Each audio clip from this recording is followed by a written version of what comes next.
Welcome to WOP Talk. To WOP Talk. No, it's your turn. No. It's your turn. Welcome, folks. What do we have? What do we have on this week's show? What's on the menu? What's on the menu? Actually, I wanted to speak about Friday night's event. So we had Robert and I attended a charity event. Yeah, it was really cool. It was at, it was held at Club de Golf Métropolitain. Métropolitain here in Ville d'Anjou. And it was basically the East Foundation hosting this event. That's right. It's for kids with special needs, Autism and stuff like this. autism, Down syndrome, etc., etc. So it was nice to know that I think the whole purpose of the event was to raise money to buy about 50 iPads, Apple iPads. And this, folks, is apparently, and I didn't know this, it was very interesting to know that apparently kids with autism especially, getting an iPad, apparently there's a special app that allows them to more effectively communicate and express what they're trying to say. Because I think a lot of the times the issue and the problem is that the kids with autism have a hard time expressing their thoughts to someone else. So this app apparently, and it's only right now from what I heard, is only available on iPad. It's not available on. So it's an Apple. Apple product. That is correct. I did some research on it. It's actually really interesting, you know, because a lot of these poor kids, I mean, they don't communicate in the classroom. No, this allows them to, you know, just by, you know, pointing, interacting with technology as opposed to people. Correct. Really great. Yeah. So I think, you know, everybody enjoyed themselves. You know, we had the pleasure of having actually 4 comedians on the show. Frank Taddeo, Gino Durante, Guido Cocomello, and Derek Seguin. Yeah, they were funny, man. These guys were hilarious. Yeah, they were hilarious. They were so good. Frank Taddeo was the highlight of the show, I guess? Or he was actually hosting. Oh, okay. He basically came in, did a bit of his act, then he introduced the other comedians. And then the other comedians actually came on and did their stint, actually. Okay. So yeah, it was nice. very nice, and you know, people ate, people had fun, they laughed. There was quite a few people. I was surprised. We were over 400 people. Like over 400 people. Like a small Italian wedding. Yeah. Most of them were Italian. So Frank and Gino and Guido and Derek, thank you very much for doing what you did on Friday night. It was very nice of you guys. And you know, hopefully the East Foundation, you know, got what they succeeded in collecting enough money for I hope they did, actually, you know. Yeah. So that was very good. That was cool because we also had a conversation with Franco Taddeo, and we told him about WOP Talk. Yes, we did, actually. We told him about WOP Talk, and he agreed to be a special guest on one of our upcoming shows. So that's right. Stay tuned, folks. You'll probably get to see us interviewing Frank Taddeo very soon. That's right. Nice. So yeah, that was quite nice. So and by the way, we gave you guys a beating, eh? Oh, you want talking about?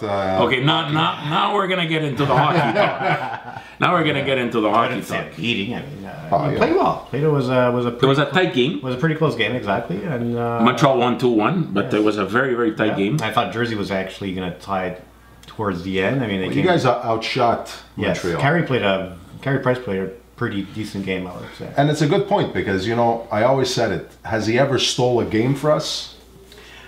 You know, if we got to talk about stealing a game, I think Carey did a pretty good job. Yeah, if not, he came pretty close to taking it away from Jersey. Yeah, I would say the same thing. Yeah, so that was it was. I'm glad to see that they won because today actually Boston lost against Pittsburgh, which means now that Boston only has 1 game in hand with 41 points. And we are at 42 points. So, you know, and the only thing is Pittsburgh's up 2 points, but we have 2 games in hand on them. So yeah, because they played today. They played today, yeah. That's right. So your Devils over there without. Yeah, they're slowly slipping to the back of the line. Slowly, they're gonna end up at the bottom of the cave over there with Florida. You know, like. But you know what? Think about it, Matt. What are these guys going to do without Marty Brodeur? Yeah, they got to think about replacing this guy's going to guy. retire. You know, he has this year and next year under contract, and I mean, I'd really be surprised if he'd be signed for another term after that, honestly. But I mean, they got to go to Plan B. What that Plan B is right now, as a fan, I don't see it. It seems like the farm team has a few prospects in net, but nothing obvious. I mean, you know, if we put ourselves in the position where we're telling ourselves who's the next Marty Brodeur, that won't happen. I have a question. Well, who's backing up Jonas Hedberg right now? There's a guy called Kincaid. I think he played for Team Canada to a certain extent. What is it, porn star? No, but I mean, he's a decent goalie. He's young. Obviously, he was on the farm. He's been on the farm forever. I mean, that's the problem. I think the mindset is that we think we're gonna replace Brodeur, and that's not, you know, humanly possible. That's like saying we're gonna when Montreal lost Patrick Roy. I mean, there was a certain amount of time. We replaced them with Thibault, and you know, and like, you know, I mean, it's only normal that you're gonna go through that buffer period of time where things won't happen as well as they did. You know, which we're seeing now with Jersey. Listen. From 1995 until the year 2003, you guys won 3 Stanley Cups. Exactly. In this era, yes. That's very, very difficult. That's like almost a dynasty. Yeah, close to being a dynasty. Let's say Pittsburgh, you know, Pittsburgh in the same type of conversation when Mario won 2 or. So, I think honestly, when you guys start losing Brodeur, if you guys don't replace him with someone pretty steady, that dynasty era, I think it's beyond. Yeah, it's going to be past. Sure. You know, guarantee. I mean, they have a team concept, but you know, a team concept behind a goaler like Marty Brodeur always ends up being a little sweeter in the end. So I mean, I'm kind of interested to see what's going to happen. And no offense, man. How did you become a fan? That's boring hockey. You know what? I mean, listen. If you want to fall asleep, go to a Jersey game. A game against Jersey. The thing is, I started liking their logo when I was a kid, and then from there, I just the Mickey Mouse logo. Remember what Gretzky called it? Remember what Gretzky called it? Yeah. Do you remember what Gretzky called it? That was after a big. So Gretzky, when do you know? First thing, well, do you know where Jersey came from? Right? They took the franchise from Colorado Rockies. The Colorado Rockies. When they first come into the league. Red, green, and what? Actually, the Italian color. Yes, exactly. Right. Yeah. And with that, the N with the J with the with the Devils and with the devil tail, yeah. The devil tail. Mr. Hockey himself, Wayne Gretzky, called that team a Mickey Mouse team, and went further on to say that he thought that team would never ever win the Stanley Cup. He was wrong. He was wrong. Wow. Was he ever? Yeah, exactly. He was wrong. Exactly. Yeah. He spoke just with mind. I mean, it was after a big loss, and he just didn't take him seriously enough. But I mean, what? 3 cups later, with Chico Resch, remember? Did you ever think when the Anaheim Mighty Ducks came into the league with that fucking? They were named after a movie. I remember seeing a Disney movie. They were owned by Disney. Yeah, they were owned by Disney. Yes, for a while. So who would have thought that they would have won the Stanley Cup? Play now. Yeah, I mean, they're only listen. We're freaking out over Chicago, but they're only a couple of points behind. 4 points behind, I think. 5 points behind as of today. Any games in hand? Same amount of games? Only one game in hand on Chicago. It's pretty fucking good. Very good. Actually, in the whole league, they stand Chicago, Anaheim, Montreal. Well, now it's Pittsburgh. Yeah. But power rankings, or we're talking about power rankings, or just like in general? The league, like the entire league. By the way, speaking of league, did you guys hear what happened this week? So the Board of Governors approved. Yeah, you sent me a link about. Right. Yes. So the Board of Governors approved the realignment. Yeah. So now there's only, again, there's still the East and the West, but on both sides there's only two conferences. Right now they have them labeled as A, B, C, and D. And they consist of about on the West there's only 14 teams. On the East there's 16. Okay. Winnipeg is back on the West, whereas Columbus and Detroit are now on the East. And they are more realigned to a more geographical, I guess. Well, yeah. What makes sense more geographically. Well, look at Winnipeg. You know, being in the East, I mean, these guys are, mind you, traveling to the East, traveling to the West. They're central, right? They're like Chicago. They're pretty central, fucked up for them either way. Right, but nonetheless, I mean, dude, you have to understand that they were in the Southeast Division, right? Right now, they're standing in the Southeast Division, so they're playing the Florida teams, they probably have the Carolina. There's a lot of travel there. They were complaining about that at the beginning of the year. So right now, the way they have them set up right now, the divisions is that we're in the same. So they have them, like I said, geographically making sense. The only one that really doesn't make sense when you looked at them on the map is the Floridas. Is the two Florida teams. They're way down at the bottom. You know, which kind of brings me to the point. I was talking to somebody about this. Is it just because of the Montreal or Quebec or give or take Canadian flock of people that go away in the wintertime, that they put Florida and Tampa in the same conference as Montreal and Toronto and the rest of Ottawa, for that matter? Well, the thing is did you look at the other conference, the D conference, because Montreal happens right now to be in the C. They didn't label them yet. They just, like I said, they just gave them A, B, and on the East, C and D. So right now, Montreal's in C with Toronto, with Boston, with Detroit. Ottawa? Is Ottawa? Ottawa, okay. That's 5. I think Buffalo. And then they have the two in Florida. Yes. And then they have D. They have all, if you look at, it's all that upper East U.S. coast. Jersey, New York. Jersey, the 2 New York teams. Washington. Carolina. Who do they have? Pittsburgh, obviously. Pittsburgh. Who else?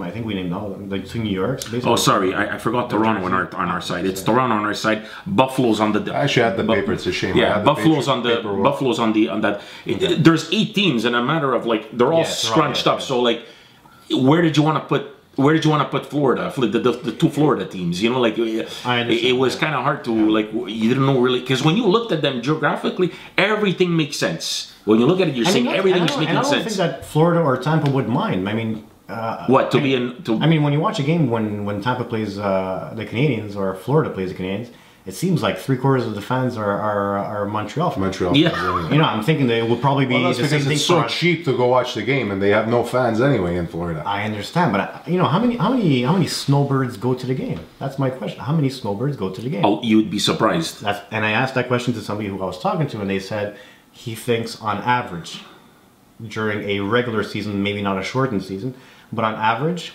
if on an 82-game season, let's say, if a team from Ontario, being Ottawa or Toronto, or Montreal comes, for that matter, to either Florida or Tampa, he says there is an average of 3,000 people extra that go to the game. Of course, because of the attraction of the teams, right? Yeah, the snowbirds, as you say. Yeah.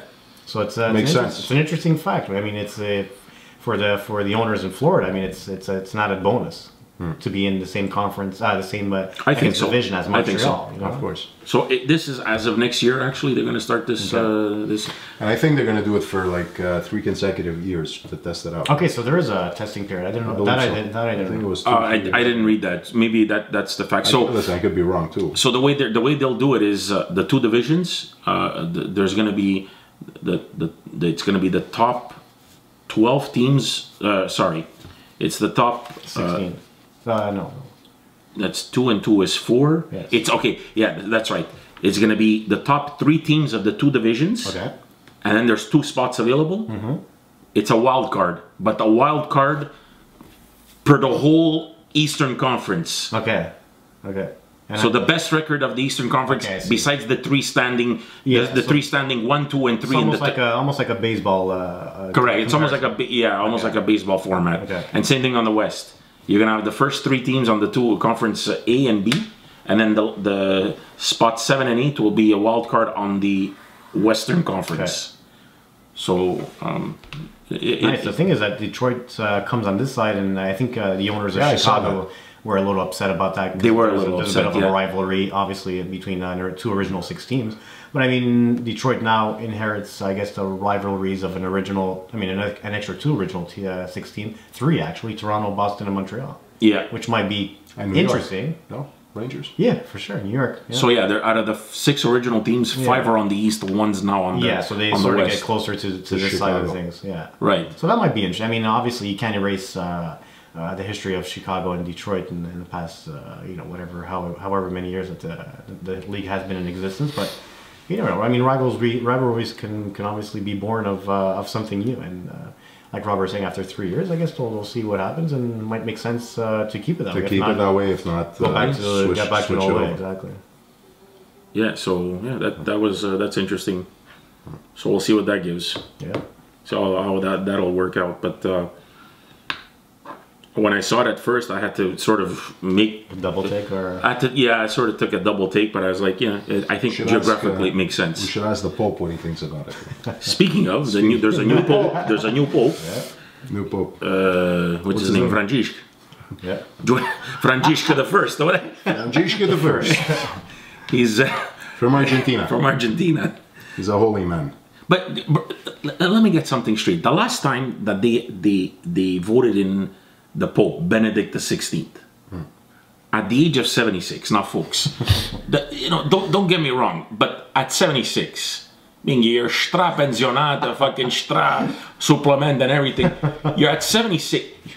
The guy only lasted how many years? 7 years. Well, what did he last? I'm not sure the amount of years, but give or take. He got elected in 2006. Okay, so 7 years. So now he retired 7 years, and if you look at the guy in the past year, it looked like he aged 10 years. Yeah. But you know what?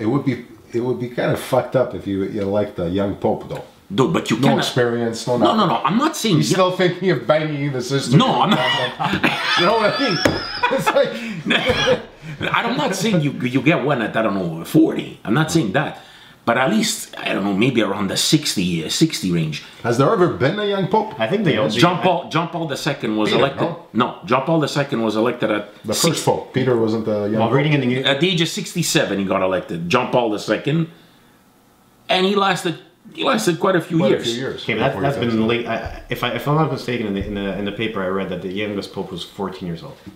I mean, we're talking, 14. Yes, we're talking about like hundreds of years ago, but he was 14 years old. Hold on, I think you're mixing it up with the pharaohs in Egypt. No, we're talking about King Tut. Popes.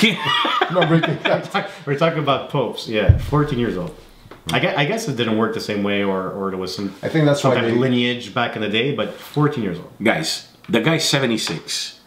The guy, Mandamo, he's gonna need La Marchette over there to walk. Already, I think he needs they've always been old. Yes, exactly. Yeah, but bro, 76 is too old. Back in the 60s, before any of us were born, there was Papa Giovanni there.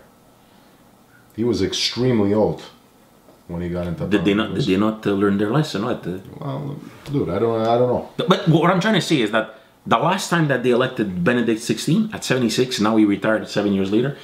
Everybody was saying, including the conclave itself was saying that he may be older. Maybe that, not that they made a mistake. Maybe they should think about trying to elect someone slightly. I'm not saying, guys, again, I'm not saying 50, but slightly younger than Hey, what did they go do? 76. Yeah, but here we artificially elections here in Quebec are what, every 4 years? Yeah. So. Them, it's a little. It takes come on. They like getting elections every once in a while. They need variety. You know what I mean? You want him to be in place at least for somewhat of a time to, for him to accomplish what he wants to accomplish. What the hell do these guys do with their days, man? Read it. Google it next time. You're asking the wrong guy. Google it next time. I think we should change this phrase in the Bible or something. No, I mean, they're very, very powerful people, right? So, like, let's say, even if, example, if the guy wants to come to... By the way, what's his name? Ouellet. Yes. Was almost... He was in the top three. He was in the top three. It seemed like he didn't want it. I mean, he made a few comments where he was basically telling people, I'm not the person for the job. There's people that are there. Now, was he being modest and, in all his sainthood and whatever you want to call it? I'm not sure, but he basically said there's people that would do the job better than he would in the conclave. So we'll take it for what it is. Go figure. That's it. Hey. Another thing I want to talk about is the impact. 3-0. Yep. Fortunately, I'm not much of a follower. But I went to a game with you. Did you? Last year, no? Did you? Yes, you did. You did the Olympic Stadium. The Olympic Stadium. Was it the Beckham game or? No. It was the Toronto FC. Toronto. Ah, yeah, that was. Yeah, I was impressed with the fans that took part. Yes, I was right. They actually went. Actually, I was right behind them. With the smoke and with the jumping. With my son, and I mean, the second they kind of let the smoke bomb go, I had to take my 5-year-old out there because he was complaining about it being like too heavy and stuff. Yeah. But no, it's kind of cool to see their little. They're quite big following because supposedly, I mean, it goes deeper than them just going to the games here. They follow the team if they go to Toronto. Places close to the Canadian border. They're real fans, and that's nice to see. I mean, going back to what you're saying, I mean, I don't think we're there yet, fan base wise. No. But you know what? If they start winning, I think Montreal embraces as winners, and I think it could be very contagious. And being of obviously Italian descent, fastest growing sport in the world. Yes, soccer. Well, one of the reasons is because it's dirt cheap to play. All you need is a pair of sneakers, a ball. It is, but you know what? I don't know if I speak from experience because of my 5-year-old that's going through it right now. And he's going to hockey. And how much do you spend every season? Does he have goals? He's not a goaltender? He is, actually. Oh, he is? He is. Meaning like this, bro. Like a metal bar like that. What? Bang! Right in the gingiva look like. That's right. Not in the teeth, in the gingiva. That's a topic for it. We should talk about that another day. But it's true. So, like, how old is he? 5? He's 5.5. Yes. Oh my god! So he's obviously growing. Yes, not at the same rate as let's say other boys in his team. Like he's getting there. So like how often size is changing and stuff. So how often do you change his equipment? Goalie wise, he's just started. Like it's a couple of weeks now, maybe a couple of months. The thing is that the beauty of it, the nice thing about it is that the teams are taking him in as a goaltender. Kind of make you like they give you the equipment for the year, so they obviously want it back at the end of the year so they can give it to the next kid. But you can borrow the equipment. The thing is that doesn't last long. It lasts about 2 years. That's right. Which at that point it's on your it's on your own account that you have to get the equipment. Exactly. No, I mean we're talking about like give or take. And when you get it, do they fucking Febreze it or something? No, actually, they give it to you like this. Like, they're all fucking boots or whatever. J'avais lo spiro ci dai una sciacquata. But it's like Rob was saying, it could become very expensive, as opposed to what bothers me the most is kind of a conversation that I had a while ago, and that I heard on the radio, which makes sense. Which is the European teams. What they do is, as opposed to the system here, whereas they lend the equipment to the kid, and he plays one game, your kid plays the next game, my kid plays the next game. So they basically do a rotation of all the kids having to play in nets. They give you the equipment, obviously. They take it back at the end of the day. The problem with that is that the kid who's more brought to, or maybe has a given talent to be a goalie, never plays 2 times in a row. He never gets to. And where do they do this? In Europe? Anywhere in Quebec hockey. And actually, I also think it's in Canada. It's nationwide.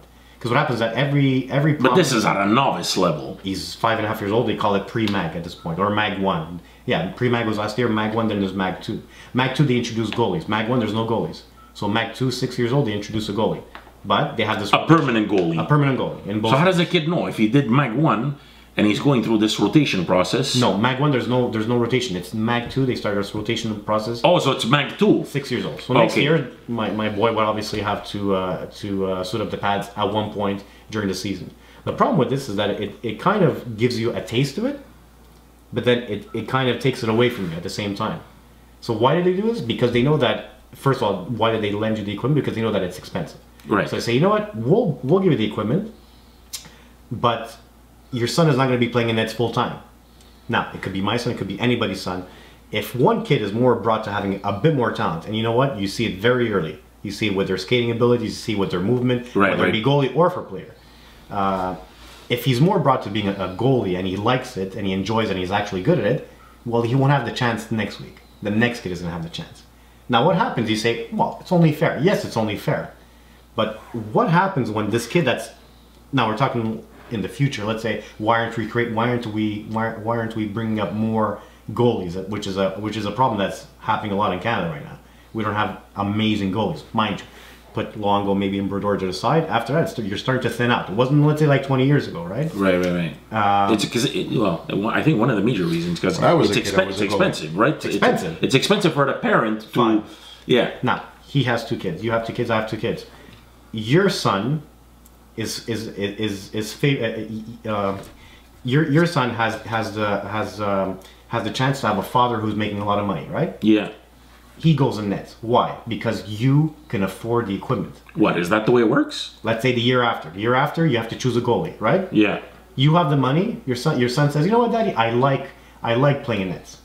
You know what? Fork out the money. Here's the equipment. He's the nets. He's gonna be the goalie along with another one for the whole year. Turn the table. Come to me. My son is he eats, sleeps, and basically brushes his teeth, goaltender. I wonder if PK Subban ever wanted to be a goalie. Je veux être le goalie là. His brother, this is Malcolm. Malcolm is It's Malcolm in the middle over there. Malcolm in the middle is a goalie like it. Now, going back, turn the table and come to my side. I'm working a dead-end job. I can't afford to pay it, but I know that my son loves it. Not only does he love it, he's the best at playing that position at that age. Let's just say. How do you fix this? Why don't you do what we did when we were kids? We used to take an old sofa over there. the spoon over there. And you with the rope. And you would wish that there was no rain to be cooking. And it would be really heavy. Those were But is it true that Theodore, he puts his pads in the shower?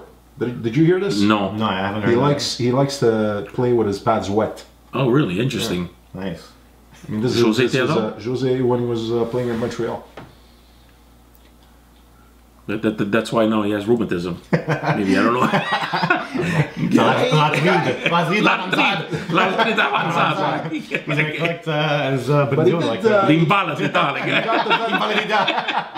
At the time, I don't remember him having a stellar year, but to win the Vezina trophy in 2002, he won the Vezina. Well, he kind of outdid himself in the playoffs, which kind of helped him a lot. I mean, But no, I didn't really like that goalie.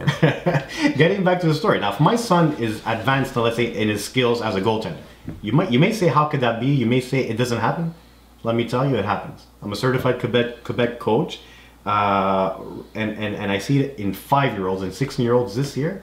You can tell who's going to be more advanced than the next kid. Oh yeah, but definitely. At that age, really, early age. But even in soccer, in any sport, actually. Exactly. So now you tell yourself, how can we fix this? How do you fix that? In European countries, because the problem is that not only do you have to pay for, let's say, the equipment, but you have to pay to register your kid for the year. So now we're talking about $350 for the year plus the equipment. You're at $1,000. Right. There goes your. So maybe you can give the kid a break, maybe on the registration or something. Poor kid's not going to Disney World. That's exactly. It's not funny. It's the reality of life. I mean, people can only separate their dollar in so many pieces. So what happens in Europe is that not only do they let the kid have the equipment.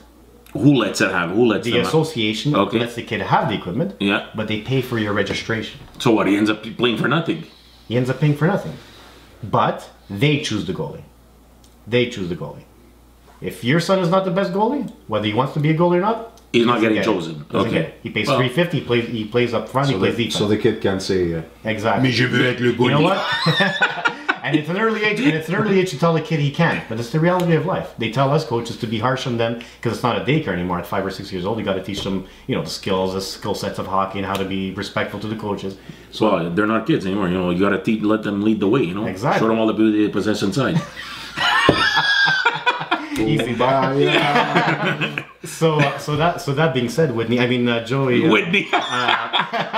So that being said, I think they have their system a lot better down packed than Canadians do. In the end, that's the problem. If you look at it in a sense of a global idea and a global train of thought, Canada's like that. We got to be fair. But you know what? At the end of 15 years, when you have no goalie or a goalie that's less. A goalie who's maybe, once again, if my son didn't get the chance because I wasn't making a decent pay, well then in the end there's somewhere along the line somebody failed. That's why Hockey Canada has to come in and say, you know what, this is what we're gonna do. It's the reality of life. I understand you have money, but it doesn't matter. We'll supply the registration, we'll supply the equipment. But Gabriel's son, Robert's son, whatever, they have a nick for that. We're choosing him. Let's just start cloning And you know what? It's a young age, so it kind of gets very touchy, and that's the problem. You know what? You can either be politically correct or good at what you do, and that's unfortunately, right now, there's only one, right? Well, two. It's two per team. Yes. But I mean, you know. Yeah, it's dude. It's much harder. It's I much wanted harder. to be a goalie when I was a kid. I think as we a all kid, do. I was. I think we all was do, a goalie. and that's part of the train of thought. Actually, you know what? I didn't. I never did. I wanted to become a hockey player, but not a goalie. Why not? I don't know. So I said, take number 10, Ron Duguay. Looks at me, Ron Duguay. Who the fuck is Ron Duguay? What number was he anyway? 10. Number 10. Ron Duguay played for Pittsburgh? Yeah. Yeah. Remember, they got the fucking hair. Yeah, I remember the hair. I just remembered him with the Rangers. I go, listen, Joey, just fucking take Ron Duguay because I'm taking 66 from you. I go, you take Ron Duguay. Like, that's it. So he convinced him. So I convinced him. Take Ron Duguay. Nice. So we end up. But he actually did it. Yeah. So we show up the next time we were playing with these jerseys. You know, hey, Joey, nice jersey, 66. You know, my cousin comes out with there, number 10, Duguay. They look at him, what the fuck? Who the fuck's Duguay? You know, like. He goes, what do you mean, who's Duguay? My cousin said, Ron Duguay, he's a good player. Little did he know. Third liner or whatever. Poor kid gets fucked. Yeah, exactly. Did he have to grow his hair long after? You know? Till this day, he still talks about it. Yeah. I don't blame him. No, He's depressed. That's unacceptable. That's unacceptable. Oh, man. Wow, that's obvious. You're manipulative. No. Absolutely. So speaking of manipulator, I think GSP won last night. Yes, he did. Champion incontesté. I mean, are you guys into this, like UFC? I'm not into it. I'm not into it, but I just want to. I can honestly say that I admire boxing. Like I like boxers. Okay. Over briefs? But these guys, briefs or what do you mean? You said you like boxers over briefs or just a thong? I mean, never mind, that joke. I just got it. Je veux être le goalie là. Je veux être le goalie. No, but like the sport of boxing. Yes. I mean, is not as barbaric as these guys. These guys. I mean, it's not tough. I mean, you know what? Like, you know, it's like. It's like flying punch. Look at the guy's on the fuck. He's fucking bleeding from one eye. The guy's still going at it. Fucking. You know, and I asked myself, I probably know the answer already, but if we didn't have GSP as champion, I mean, would there be so much of a following that there is for it now here in Quebec? I think so. I think, yeah. And that's what I said. I said I know the answer already because I had a friend who was into it, and this thing's been popular. I mean, now really it's over popular for 15 years, I would say. About a good 10 years. 10 years for sure. 10 years for sure. Yeah, 10 years for sure. But I mean, it helps when you have a local boy and everybody goes there just because they know his name. And sure. I mean, does everybody know the rules to MMA fighting? I'm not sure, but I mean, it's a good show and good for them. It's you know, the product is there, and it seems like Dana White knows how to market the wazoo out of this product, and he's doing it well. He's milking it, man. Yeah. Oh yeah, definitely. Actually, Joe Rogan. Yes. Presents. Fear Factor. Yes. He's a big amateur of. He's a big follower of UFC. He actually hosts a lot of them. Exactly. The bigger events. Yeah, you know, at some point, I think Dana White was talking about him having some type of financial interest in the company itself. So I mean, that always helps. He's a good. He's a martial artist as well. That's where he got his passion because he.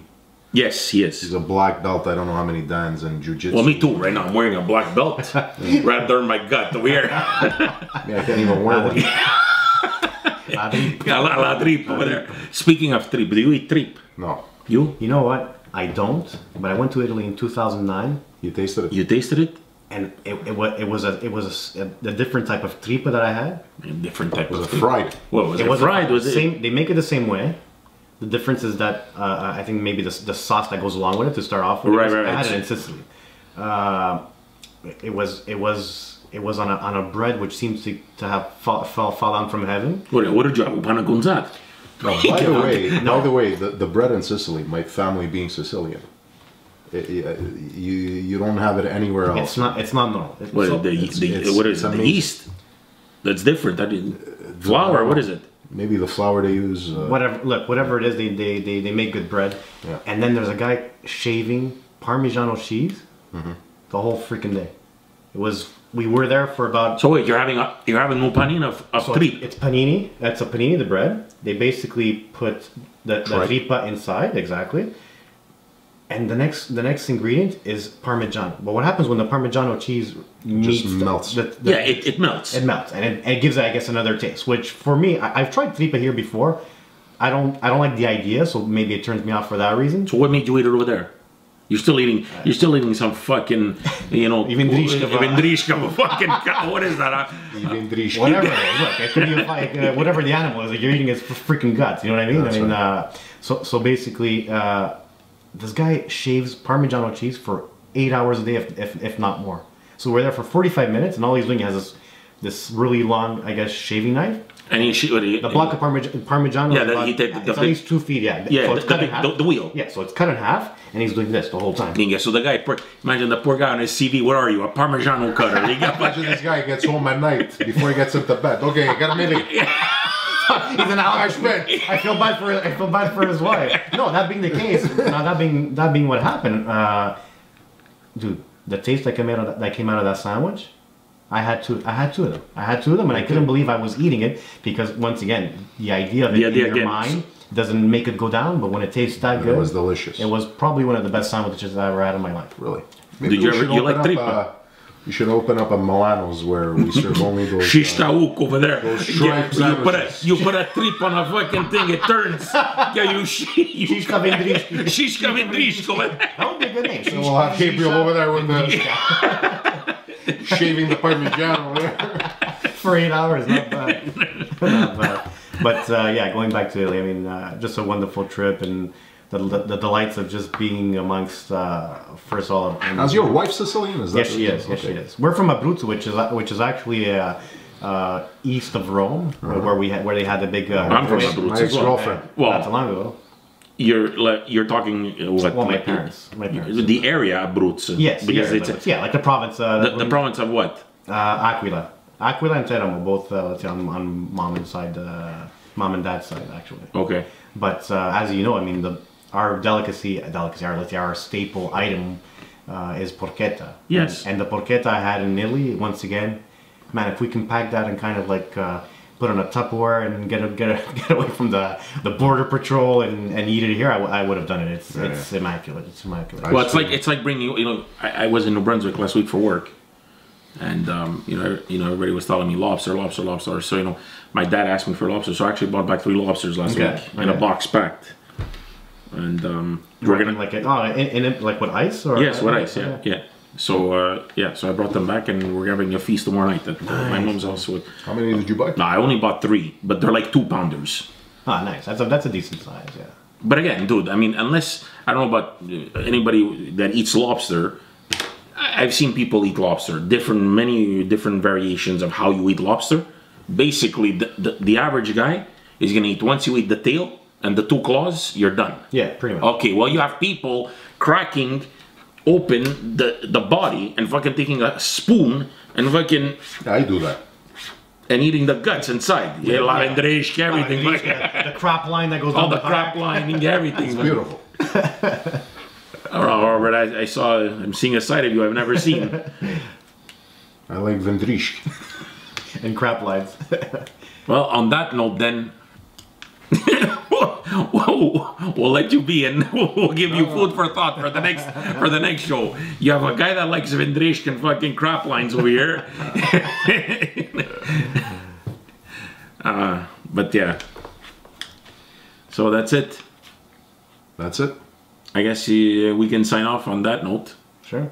Until next time. On WOP Talk. Ciao. Bye, everyone. See ya. Okay.